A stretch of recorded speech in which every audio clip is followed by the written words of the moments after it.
Maneva na sema PENDREAM TV. PENDREAM TV de osia dem yopo.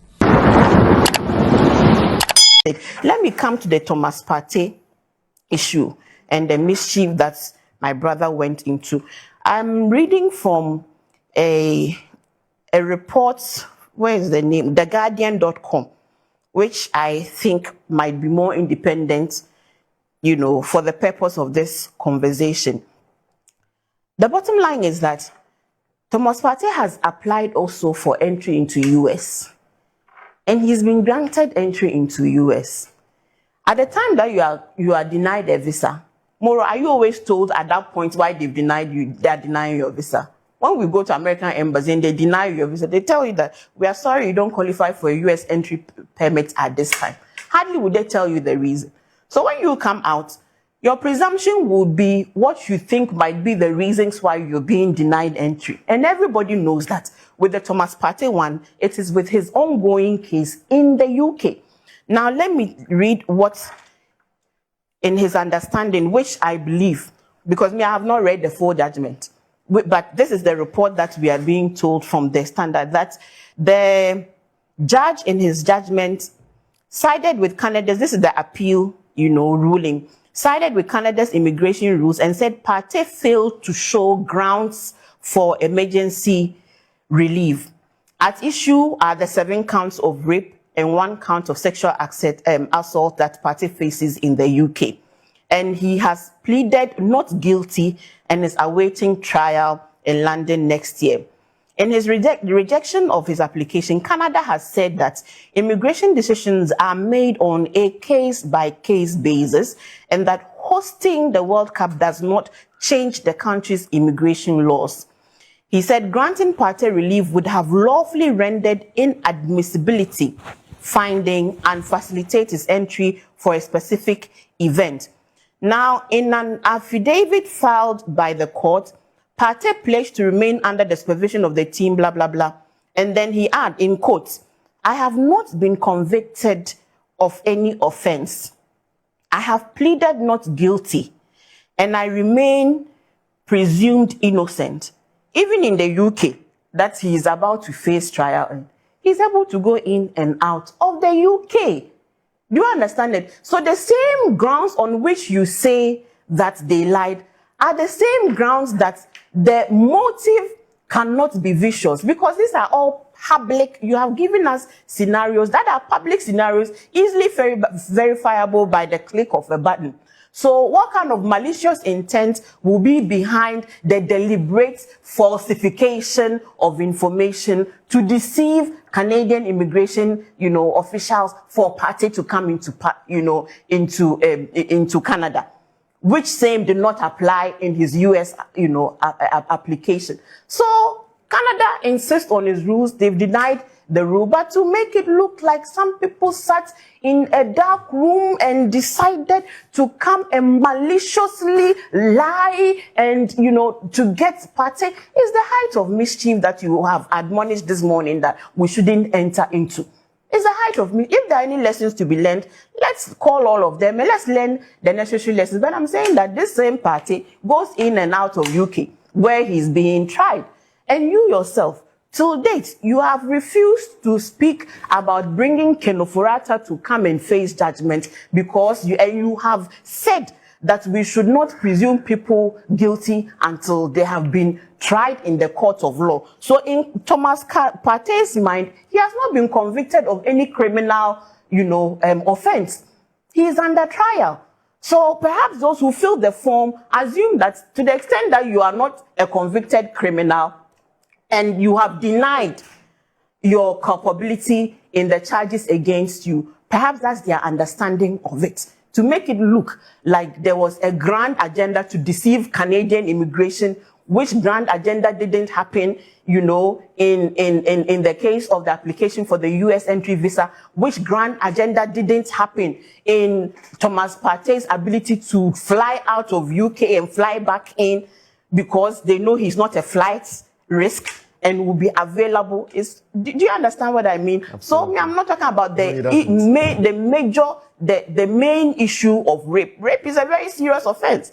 And if he has raped anybody, he must face the full consequences of it. We are talking about teachers abusing, assaulting, having, sexual relationship with, students and wards under their authority. So nobody will sit here as a woman and try to discount the severity of the case that a party has to answer.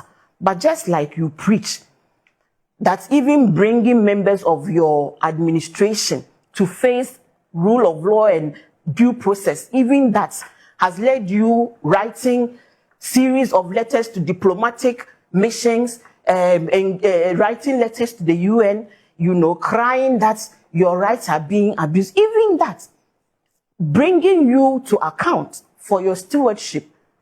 Today you are saying that somebody who in one way said, oh, you don't think that people should be judged before they are found to be guilty, and then you make it look as if there's some grand conspiracy on the side of government. So that's not it. If there is any wrongdoing, even in the processes of the filing, I think that you cannot read criminal intent into it. At best, maybe it's inadvertent or a weak understanding of what the questions demanded. And for that, I don't think there's anything wrong if it is found after the fact, because people now should sit and go through all of it and see where there were some mistakes in that were not fatal in the other applications that they had made, so that we can understand the nature of Canadian, immigration laws as different and as distinct, as that of other jurisdictions. But there cannot have been any ground collusion to deceive only Canada and leave out the rest. And so my conclusion is that if there are inadvertent mistakes that have been made, I think that all of them should come back to the table and see where the mistake was, so that we don't repeat such mistakes. But obviously not a ground collusion by anybody. You don't think that, Shamima, somebody should be answering questions on for answering no when the question was asked about whether he's ever been charged for any criminal offense in any country, and the person said no. When, so that is the interpretation. And I'm saying that it may be an inadvertent understanding of the question. Right. Because you see, this is what the quote that I read to you, he says that I have been charged of an offense, to which I have said not guilty to. Exactly. To which I am going to stand trial for. So that reading might be different from understanding that have you been charged of a criminal offense, as in have you been convicted. Yeah. So right. I'm saying that people can misunderstand, because sometimes so your strong suspicion is that the person may have misunderstood the question. If that was a direct question, that was the import of the question, because you cannot say no on a matter that we all know. Right, because the reason why you don't be tempted to think it was deliberate, because the question was to what end? Yes. Why would somebody want to do that? Because we all know that Partey is going through trial in the UK. Yeah. You understand it? So I'm saying that but to impugn some collusion, criminality, grand agenda to deceive only Canadian immigration officials, when the man has had an entry for even, I think even the US one, they gave him a very restricted period for the reports that I have read. Okay. UK, he has left UK, so that's the bottom line I'm making. That's my bottom argument. A minute to go. You still don't think that this is possibly a case of you know what, Moro. Somebody just I worked at the Public Affairs Department at Cocoa Board. Okay. And the department is responsible for the procuring of visas for Cocoa Board staff, farmers, or anyone traveling on behalf of Cocoa Board. Okay. And one of the things you do when the protocol officers at the department, when they fill the form, they will bring it to you as the head of the department to go through it and ensure that everything is fine. Apart from that, the person they are filling the forms for, they will sit with the person to go through it. You know what? I do not want to think that it is lack of understanding of the questions that were being asked. No, it's not. I'm not saying it's deliberate. You see, it is either incompetence or deliberate. Or it cannot be deliberate. He doesn't think it's deliberate. How can it be deliberate? What in Christ's name? How difficult is it for someone to understand the question? Have you been convicted before, or are you going through? So, Fifi, you know what? Is it difficult? The question about Pachomba. The question about what exactly happened is a legitimate question, but let's not continue to speculate. But see, you can proceed to raise issues, especially when let's even agree that it was maybe an oversight, it was a mistake. Unfortunately, we do not have time. You know, the bit Shamima was talking about us to Partey admitting that yes, indeed, he has been charged. It was through the interview when they raised issue about but you are going through. You said no, but you are going through, and that was when he said, "Oh yes, I'm going through that," and they had used evidence to back that. But you see, the point I'm making is that if already you have said this, which turns out to be untrue. You spent a lot of time on this. But you go to court. I get the point you're making. I'm saying, sir, Fifi, you are raising a very important issue. And I think that those who are... So let me leave it and address some other issues. Oh, no, our time is up, unfortunately. Oh, really? Our time is up. You know, you had a long period. You went on and on and on. You spoke for almost 15 minutes. Shama, I missed you. She's in a hurry to go. Let me. She also has a program. No. Let me quickly do this. Let me quickly do this. Expect knowledge. Right. So it gives him more credibility and more respect when he talks. So I think people are more careful about. So, Sedu, let me ask you this: if we called you, if Metro TV had called you, assuming you're not an MP and you're going to be called to speak or to comment on matters on, say, governance or political science or politics and so on, and somebody says, Seydou Mahama Alidu is an expert in political science, will that be the same? Will that suffice? Would that make up for? Dr. Seydou Alidu is, or Professor Seydou, yes. The title must always come. Yeah, the title must come. Because there are a lot of experts. People are experts in a lot of things, but without an academic qualification to commensurate with the expertise. So that is like the underpinning thing. And you know, academia is so regimented that the distinction between what distinguishes us is the rank. It's just like the military. Right. It's so regimented. So sometimes when you address someone and you don't give him the right title or qualification, some people are very quick to correct you. Right. But also, when you call me Seydou, it is understandable. But you can't say Alidu. Usually the title goes with the last name. So you can call some Kwame or this. But if you are going to call him by his last name, the title goes with the last name. And people are very particular about it. Right. They are very particular about it. Have you ever considered, how do you call it, doing a PhD? Particularly, no. Okay. I mean, recently I had a situation where we were doing some subcommittees and they wanted someone who was an expert in a certain area. And I'd been put there as the, sub-chairman. And coincidentally, as we were having a conversation, I made the person who was in charge understand that, I actually have a degree in conflict, peace, and security at the master's level. He said, then you are most appropriate even for that, even though we are referring to you as a former ambassador and so on and so forth. So these are some of the things that you need to sometimes let people know more out of information than necessarily taking a title. Okay. Because it's very important that people know your competencies. Then even certain things can be given to you on a platter. I don't know if you saw my recent article in the graphic. Yes. Where I wrote about, the third term issue that some people were talking about. And some people said, you should have put in more political jabs. I said, no, that was an academic paper. Right. So let us stick to the academic nature of it. Exactly. So I think we need to do more of these things to enhance the terrain of knowledge in this country. Right. It's very important so that politics is not just seen as an area of loud mouths, but people who are qualified in various areas who sit down to discuss national issues. Yeah.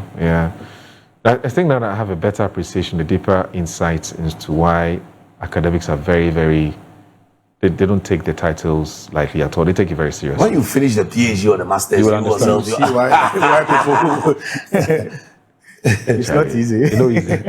Master said, Charlie. And therefore. And therefore. Anyway, but we'll get into, I was, before we came on air, we were debating whether to touch base with our Black Stars, whether to travel to Canada or to wait till 9:45. But I think that they said the majority carried the vote. It appears that the majority are of the view that at least let's talk about Black Stars small, not plenty, before we get into. But this is the World Cup season. The World Cup it's in order. It's in order. Because I think after the next month, maybe July 17th or so, we'll go into other matters. I agree. But this is a very interesting thing, especially the way they've treated our brother Thomas Partey. Totally unacceptable. Totally unacceptable. But Prof, I don't know, but before we even, first of all, how's the constituency? Inshallah is going well. Okay. There are a lot of critical issues that comes up as you move around the constituency, as you speak to people. There are various shades of opinion and interest and needs that has to be aggregated at the MP's level and dealt with. So I think we are doing more listening, we are doing more visitations, and we are trying as much as possible to mobilize resources to try to address the challenges that are emerging. So it's just like the governance process always addressing the interests and the collective needs of the people. And it's a process, it's not an event. So I think we've started well, and we are pushing harder to see how best we can deal with most of the issues that comes up before the next elections and moving forward. What are the key socioeconomic issues in Tamale Central? So, it's largely an urban constituency. So the issues of job, economic empowerment is very key. And one thing I like about what I have seen and heard so far is the fact that majority of the youth don't come to you and say, MP, give me money to spend. Okay. They are coming with CVs. They are coming with qualifications. And they just need to be fixed somewhere so that they can work to do the certificate that they have earned and be able to cater for themselves and their family. And that is a very big plus. In the past, you used to see a lot of people coming in for maybe money to be able to feed. But majority of our youth have had a lot of education and brilliant qualifications. So I think we just have to expand more of the public sector, create job opportunities, and then the social intervention programs that is in our manifesto. Government has started rolling out some of them gradually. And we are getting the non-certificated individuals within the constituency who have certain competence and skills in other areas to place them into some of these social intervention programs. And I do believe maybe by the time that the year ends and then subsequent next year, most of these things will have been rolled out completely and most of our people will be fixed in.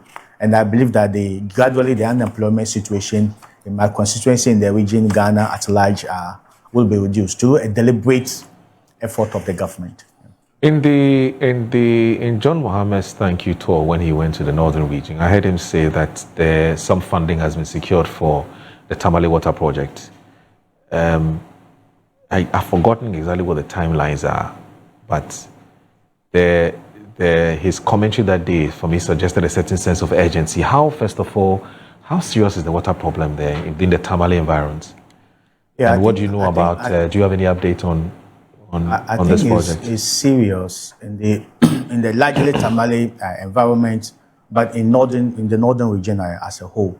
And this is also the peak time. Okay, I think once we are in rainy season, it's a little bit better. But once we move into the dry season, it becomes very difficult. So when President did his thank you tour, he mentioned that we had secured some money. I think the process started earlier on to be able to work on the Tamale Water Project and also Yendi. And I think, is it Damongo? I think there were Damongo, yes.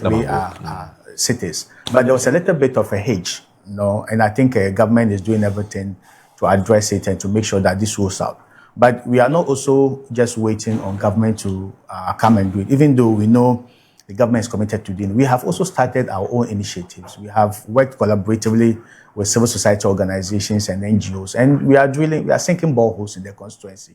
And I think so far we've done about 10 to 15 of them. Really? So I think, and there are still more to come. What's the target? So we are pushing. What's the target? How many do you want to I don't take? want to put it there, but I want to do as much as I can, as much as I can to alleviate the water crisis problem of the. You know, I asked about targets for a reason. I mean, assuming you wanted to do, say, 100 boreholes and you've done, say, 10 already, somebody may be watching who may want to call and say, well, is there where I can help Prof? Because the target is quite huge, and the person believes that they have what it takes to help, and that's what I asked about what the target is. So do you want to dig 100, 50, 30?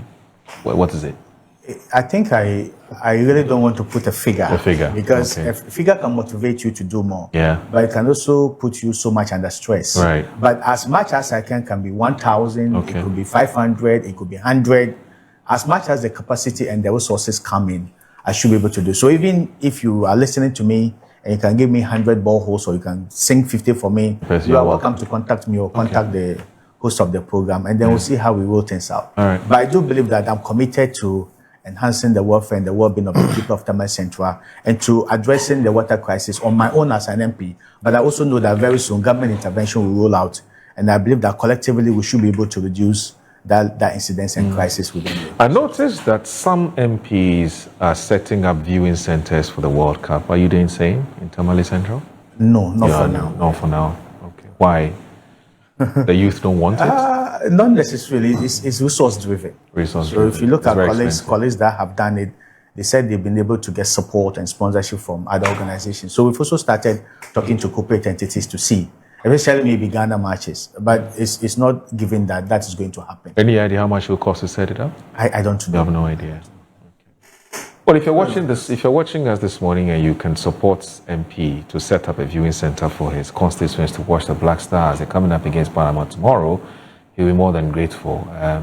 Call me, or just call Metro TV. I don't want to put my number out. Once I put it out there, I'm in trouble. But you can call Metro TV, or let me rather give your number to them, if you don't mind. Which one should I don't have about 5 numbers. Which of them? No, more. I agree with him on this agenda. I mean, it was also suggested to me to do same. And at the same time, you see, we also don't want to deny revenue to most of these little bars and big spots, because they make a lot of revenue when people come there to watch the matches. People will eat, people will drink, people will socialize. So I was also told that if I go and do something big in the middle of somewhere, it will actually deny revenue to some of these people. So I should rather visit bars where people are watching and join them rather than try to create something different. 2, rain. You know, if you go and set something up and you're not careful to get, very big tarpaulin and all the rest, you're rather going to create problems for people. Venues, buses, how many people, what match. So I agree with my brother completely. The thing about it, I get all of that, and they are very valid reasons. There's a valid argument, but the people still like it. They love it. Yeah, they do. Yeah, so that's what I'm saying. It depends on the context. But if he has decided not to do it, I've decided not to do it. There are others who may do it. But in his case, he said if he gets the funding or the sponsorship, he will do it. But in my case, we've done research and realized that people also want to congregate in sports and bars to also watch, and the people too can make some money. So if you just think about it on one side, it may also create understand you. And I'm happy that you are contextualizing this, because I'm sure somebody's watching today and say, "Oh, Charlie, but why Gabo no sort we out with?" And I'm happy you've given this reason. I mean, somebody who's watching today will now understand why you haven't done it, not because you couldn't have mobilized the resources. But sometimes you have to do the research properly. It's very important. Yeah, and extremely important. And then talking about the water thing, how's the Yendi water project going? So, Yendi water project, So I just talked about it. So it was Yendi part. Yes, Yendi, Tamale, Damongo. Okay. There are 3 cities. Okay, because Yendi water is something that I worked on in India to get it signed and done. Really? So yes, very much. Okay. It was one of the water projects that I worked on when I was in India. Okay. And it was a very exciting one. So I just was it the one that the former president or the vice president went and cast salt for? Yes. I think they did something like that. But I think project. Nothing has happened and yet. then but the funding has been put in place. Okay. At that time, and the project started. That's why I'm asking how far have we Nothing has been done. Oh, really? Yeah. Oh, Do you know I if think it was just the short cutting bit that I'm Okay, aware so of, the Yendi water project has not even started. at all? to the best of my Is knowledge. that to suggest that the funding didn't hit our account? That may be another. That may be reason. another. I don't know why, because I Okay. knew there was a flamboyant sword cutting ceremony Okay. and assurances that it will be done. Okay. But I think since then, even it's still a big problem. And I believe when you go there and you speak to people in Yendi, they will tell you that it's still one of the major challenges that, Yes. that they face. And that's also the reason why Yendi is part of the 3 cities that this government want to build on the previous initiative that was started, so that you'll be able to get water. Okay. So But just like government is continuous, the Yendi water project, the funding has been secured. So at least we can build on it. Why is it not happening? And then, I don't know. I mean, you are now the government. That's what I was Prof, trying to asking. say that he's done his part. Yes. Okay. So, He's done yes. his So part. I just wanted to get an update. Yeah. So how far? Where are we? Has it started? But And before it's a good thing in you that left regard. India, are you able to confirm whether indeed the money money was- had actually? No, the money had been secured, and the signatures had been done. Okay. Like transferred to But Ghana. had it been No, transferred so from no, India so to that Ghana? is why when the project starts, Okay. that's when you can apply for it. Oh. And that's why I wanted to know Okay. how far it's gone at the moment. So Then maybe just something because you we are have the to follow up, MP, yeah. thank you very much. As you are the MP, I'm just telling you that this has been done. So follow up. Then I can remember- liaise that with the MP for Yendi. Yeah, I remember the Or even speak to Impakadan. Galus. Yes. Okay. Yes, the Impakadan Tema Road, Yes, for example. yes. When I was going to India, I was told Okay. that this is something that has been started. Okay. So make sure you get the funding for it. And so I went ahead and got it. Okay. So I'm also giving you a po. That's fine. So use it to We'll follow up. chase it up. No, Mike, you did well. You Yeah. did very well. You know. I mean, And you also have to give us the network, the contacts. So anytime you contact me, We can follow up. I must say 2 of your colleagues have already contacted me. Okay. One is $150 million exit facility. I've already given them the information that they can use, because as I said, government is continuous. Yeah. And we'll look at that also. oh. So Kudos, I'll Mike. see you after. Kudos. after Kudos. the Yes, please do. worries. Please do. No Which of your numbers should I give out, Prof? 020. The 020, okay. So in case you want to help Prof, or you want to sponsor a viewing center for Prof in his constituency, that's in Tamale Central, please call the number 0208 278 432. 0208 278 432. When you Add call. my number if they also want to sponsor one, please. Then they should sponsor free. No, but, Then I no, want- no, then- but you are then- saying, no, you, in your case, there's a change. There's a change in plan. Yes, I can change my mind. No, when you do, please if tell you us. add it, No, so when you- add my number. No, when you And change then- your mind. I've changed my mind. You change your I mind. thought you Yes, said also you want to always say- suggested that it's not Yes, viable. I know, but since you have decided to go for the freebie, yes, you have a freebie. That one, maybe those who can't afford to go to the spot will also go. So add that. What has happened to the research? We are improving it.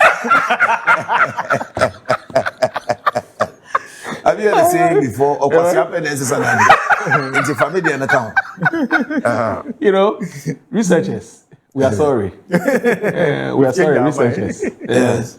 You do the research on the man says, If you now, don't change your mind. No, but It's not I'm your- just saying that was one of the reasons why I agreed with him not doing Yes, it. yes, so I agree. But after he agreed not to do it, you are giving a free number for him Yes, to look at. So yes. you need to give mine. No problem. This is a very simple So, issue. so I'll give out two I numbers don't now. understand So more. you I give call his Prof. number Ali- after we are done. Okay.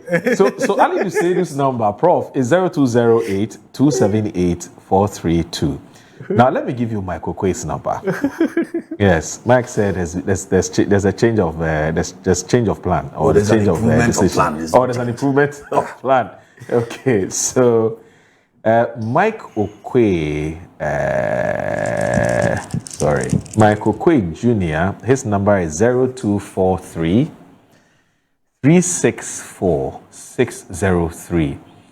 0243 364 603. So that's Michael Kwe Jr. In case you want to also sponsor a viewing center in the Dom Kwabenya constituency for for Mike Okwe Jr., you know it's also called Yao. Yes. And it's also called Ninoti. So whichever one you want to use, that's fine. So you can call him. I'll repeat it at some point during the discussion. But let's do this briefly before we take a break. I mean, tomorrow we're coming up against Panama.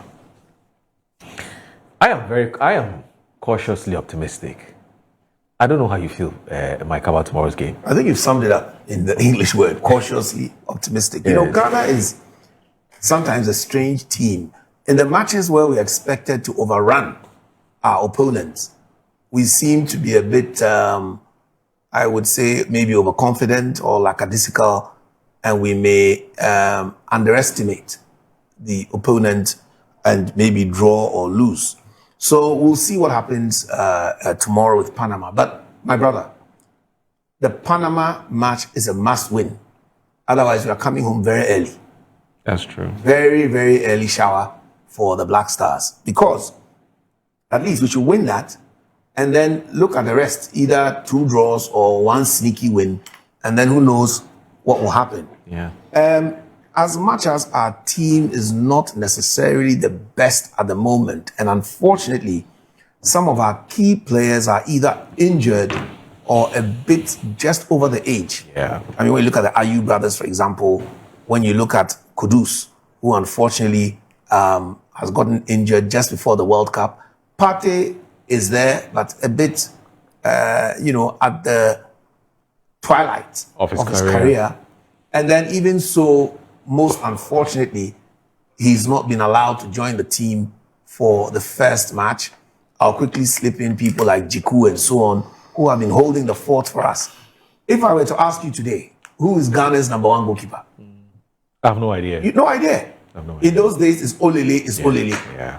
You know, if it's #2, you know it's either Harrison Affo or Pencil. Yeah. There, Harrison Affo is on the other side. On the left, Koja Samoa is there playing this kind of pedigree. Yeah. You know, we're talking about people like Stephen Appiah. At that time, ACN, Suleiman Tai. These were all in serious Serie A or Premiership clubs. Yeah. Now it is difficult to find that. The goalkeeping area really worries me, and very much sad about this Thomas Partey issue, because he's one of our most experienced midfielders, and to have this unfortunate behavior by the Canadians, I know that is within their, somebody would say, their purview to reject a visa for anyone, but this must be done with a reasonable reason, and it cannot be reasonable to say that a man is virtually being treated as guilty before proven innocent. And I want to protest vehemently through the media, through diplomatic channels, through all means. I support the government's position 110%. Why should he be victimized? Look, we know a lot of situations where rape has been found to be a crime. Yes. But you have to convict the person first before you can say the person is guilty. But at the same time, we also know many, and I mean many situations, where people have claimed rape as a means of revenge. We even had some in Ghana here, if you remember the previous KKD case, where it was a clear act of vengeance, and eventually he has been cleared and he's an ambassador. Yeah. But nobody has mentioned the woman's name up till today. You remember the footballer Mendy, whose salary was held, he was disgraced, and then eventually he was found totally innocent. I think he was a goalkeeper. Yeah, And, Mendy, goalkeeper. Yeah. and the lady's name must never be mentioned. I'm not saying that we shouldn't report such crimes, but we must only deal with the people after conviction. Yeah. That is when we can now punish them with visas and so on and so forth. But for any kind of human rights group or male group or female group to come up with such a measure, you are virtually treating the man as if he's guilty. I even heard rumors that the British team were saying that they won't shake his hand. How dare they? Yeah. What are we talking about? In this world that we are today, even the president of America, has he not been accused of rape? Yeah. And because he's not been convicted, he's a president. True. Why are people trying to make it look as if you're a black person, you have no rights, we can treat you anyhow, we can talk to you anyhow? I mean, it's so unfair. And we will not accept this in Ghana or any part of the world, for that matter, for our black brothers to be treated like that, usually just because it is someone who is European or white or mixed race or whatever they are trying to talk about. Totally unacceptable. Yeah. And Ghanaians must rise against this. And Ghanaians must speak against it, because Yeah, what's here? Sir, next time, just remember, when the fire is burning somebody's beard, put the water ready for yours. And I just think that all the diplomatic channels, the Canadian ambassador to Ghana must put this out and let the Canadians know that we don't accept it. I don't think they can do that to a British footballer who is being accused falsely. The British government won't tolerate it. True. And Canada should remember, we are all members of the Commonwealth. Yeah. We are all together. In fact, the current Secretary General of the Commonwealth is from Ghana. Yeah. Honorable Shirley Ayokobuchi. Let us treat each other with some modicum of respect. Let us regard each other no matter our color or no matter our stature as a country that is powerful or not. And they should treat us with fairness that we deserve in the international space. Prof. Yeah. Apparently, Canada has very strict immigration rules that a person facing a pending criminal charge may be denied a visa or entry if the alleged offense would also be considered a crime under Canadian law, regardless of where it occurred. So that's where they're coming from. So before I even go to look at the politics of sports, I think sports has been one of the most interesting but unifying events that occur across the globe. Regardless of the differences the world faces, regardless of the differences that a country may go through when it comes to the issue of sports, I think we all rally around the national flag and then we push harder. And I believe that this is another moment of unity, reconciliation, and then a sense of purpose to give the Black Stars all the support that they need and they deserve to be able to work. I think when we support them and give them the kind of motivation that they require, they will be able to perform beyond the anticipated marks that we have given them.